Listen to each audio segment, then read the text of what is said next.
AP కాంగ్రెస్లో అసమ్మతి రాగం మొదలైంది. పార్టీ అధ్యక్షురాలు వైఎస్ షర్మిలపై నేతలు తిరుగుబావుట ఎగురవేస్తున్నారు. పార్టీలో జరుగుతున్న పరిణామాలపై విశాఖలో 26 జిల్లాల కాంగ్రెస్ అధ్యక్షులు సమావేశమై ఏపీ కాంగ్రెస్ అధ్యక్షురాలు వైఎస్ షర్మిల వ్యవహరిస్తున్న తీరుపై అసంతృప్తి వ్యక్తం చేశారు. ఈ సమావేశంలో పాల్గొన్న కేంద్ర మాజీ మంత్రి కిల్లి కృపారాణికి నేతలు తమ ఫిర్యాదుల చిట్టానందజేశారు.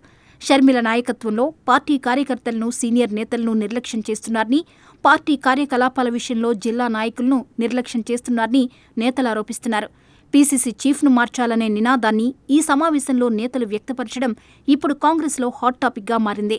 షర్మిల బాధ్యతలు స్వీకరించిన వెంటనే ఏపీలో ఎన్నికల హడావిడి మొదలైంది. పార్టీకి పూర్వ వైభవం తీసుకొచ్చేందుకు తన వంతు కృషి చేస్తానని ఆమె చెప్పుకొచ్చారు.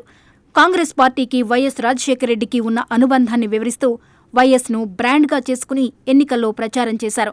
పీసీసీ చీఫ్గా ఉంటూనే తాను కూడా కడప పార్లమెంట్ స్థానం నుంచి పోటీ చేశారు. వైఎస్ వివేకానందరెడ్డి హత్యను ప్రధాన ప్రచారాస్త్రంగా చేసుకుని వివేకా కుమార్తె సునీతను వెంటేసుకుని ఆడబిడ్డకు జరిగిన అన్యాయాన్ని వివరిస్తూ ఎన్నికల్లో ప్రచారం చేసినా చివరికి ఓటమి తప్పలేదు. 2024 ఎన్నికల్లో కాంగ్రెస్ ఆంధ్రప్రదేశ్లో ఒక్క సీటు కూడా గెలవలేకపోయింది. ఇది షర్మిల నాయకత్వ వైఫల్యంగా నేతలు అభివర్ణిస్తున్నారు. ఎన్నికల సమయంలోనూ నేతలను పట్టించుకోకుండా ఏకపక్షంగా నిర్ణయాలు తీసుకోవడం వల్లే పార్టీ ఓట్ బ్యాంక్ పెంచుకోలేకపోయిందని చెబుతున్నారట. ఎన్నికల్లో అభ్యర్థుల ఎంపికలో అవకతవకలు జరిగాయని, నిధుల దుర్వినియోగం జరిగిందని ఏపీసీసీ వర్కింగ్ ప్రెసిడెంట్ సుంకర పద్మశ్రీ బహిరంగంగానే విమర్శలు చేశారు. పార్టీలో సీనియర్ నేతలకు కనీస గౌరవం ఇవ్వడం లేదని, రాష్ట్ర నాయకత్వం పట్టించుకోవడం లేదని విమర్శలు గుప్పిస్తున్నారు నేతలు. ఇంతకాలం పార్టీ జెండాను మోసిన సీనియర్ల అభిప్రాయాలను తీసుకోకుండా, వారి కష్టాన్ని పట్టించుకోకుండా షర్మిల వ్యవహరిస్తున్నారని నేతలు విమర్శిస్తున్నారు. సీనియర్ల విషయంలో అంటీ ముట్టనట్లుగానే వ్యవహరిస్తుండటంతో పలువురు పార్టీని వీడిపోతున్నారని అంటున్నారట. పార్టీని బలోపేతం చేయడంలో షర్మిల విఫలమయ్యారని నేతలు బహిరంగంగానే ఆరోపణలు చేస్తున్నారు. షర్మిల పార్టీని కార్పొరేట్ శైలిలో నడుపుతున్నారని విమర్శలు గుప్పిస్తున్నారు. షర్మిల నాయకత్వం కేంద్రీకృతంగా కొనసాగుతోందని నేతలు ఫైర్ అవుతున్నారు. ఆమె తనకు అనుకూలమైన నేతలను మాత్రమే ప్రోత్సహిస్తున్నారని, ఇతర సీనియర్ నేతలను పక్కన పెడుతున్నారని ఆవేదన వ్యక్తం చేస్తున్నారు. షర్మిల్ను పీసీసీ అధ్యక్ష పదవి స్వీకరించడంపై కొందరు సీనియర్ నేతలు బహిరంగంగానే అసంతృప్తి వ్యక్తం చేస్తున్నారు. మాజీ ఎంపీ హర్షకుమార్ ఆమె నియామకాన్ని బహిరంగంగా వ్యతిరేకించారు.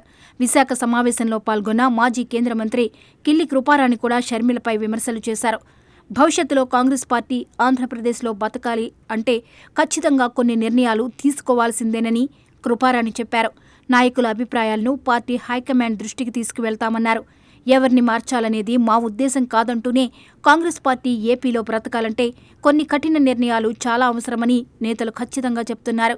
విశాఖలో ఆమరణ దీక్షకు సిద్ధమవుతున్న షర్మిలకు వ్యతిరేకంగా విశాఖలోనే సమావేశాన్ని ఏర్పాటు చేసి అసమ్మతి రాగం వినిపించడం ఇప్పుడు చర్చనీయాంశంగా మారింది. విశాఖ స్టీల్ ప్లాంట్లో తొలగించిన కాంట్రాక్ట్ ఉద్యోగులను తిరిగి విధుల్లోకి తీసుకోవాలనే డిమాండ్తో షర్మిల దీక్షకు సన్నద్ధమవుతున్నారు. ఇలాంటి తరుణంలో షర్మిలకు వ్యతిరేకంగా నాయకులు మీటింగ్ పెట్టుకోవడం, వ్యతిరేకంగా హైకమాండ్కు ఫిర్యాదులు చేయడం ఆమెకు ఇబ్బందిగా మారిందనే టాక్ నడుస్తోందట. అయితే పీసీసీ అధ్యక్షురాలికి వ్యతిరేకంగా నేతలు చేస్తున్న విమర్శలు, ఆరోపణలను కొందరు నాయకులు తప్పుపడుతున్నారట. షర్మిల బాధ్యతలు చేపట్టిన తర్వాత పార్టీ కార్యక్రమాలు యాక్టివ్ అయ్యాయని, ఆమె నాయకత్వంలో పార్టీని బలోపేతం చేయడంతో పాటు ప్రజల సమస్యలపై పోరాటాలను గుర్తు చేస్తున్నారట. షర్మిల నాయకత్వంపై అసంతృప్తి, విమర్శలు ఉన్నప్పటికీ ఆమె పార్టీని బలోపేతం చేయడానికి సమయం ఇవ్వాలని వాదిస్తున్నారట. చూడాలి మరి కాంగ్రెస్ హైకమాండ్ నిర్ణయం ఎలా ఉంటుందో.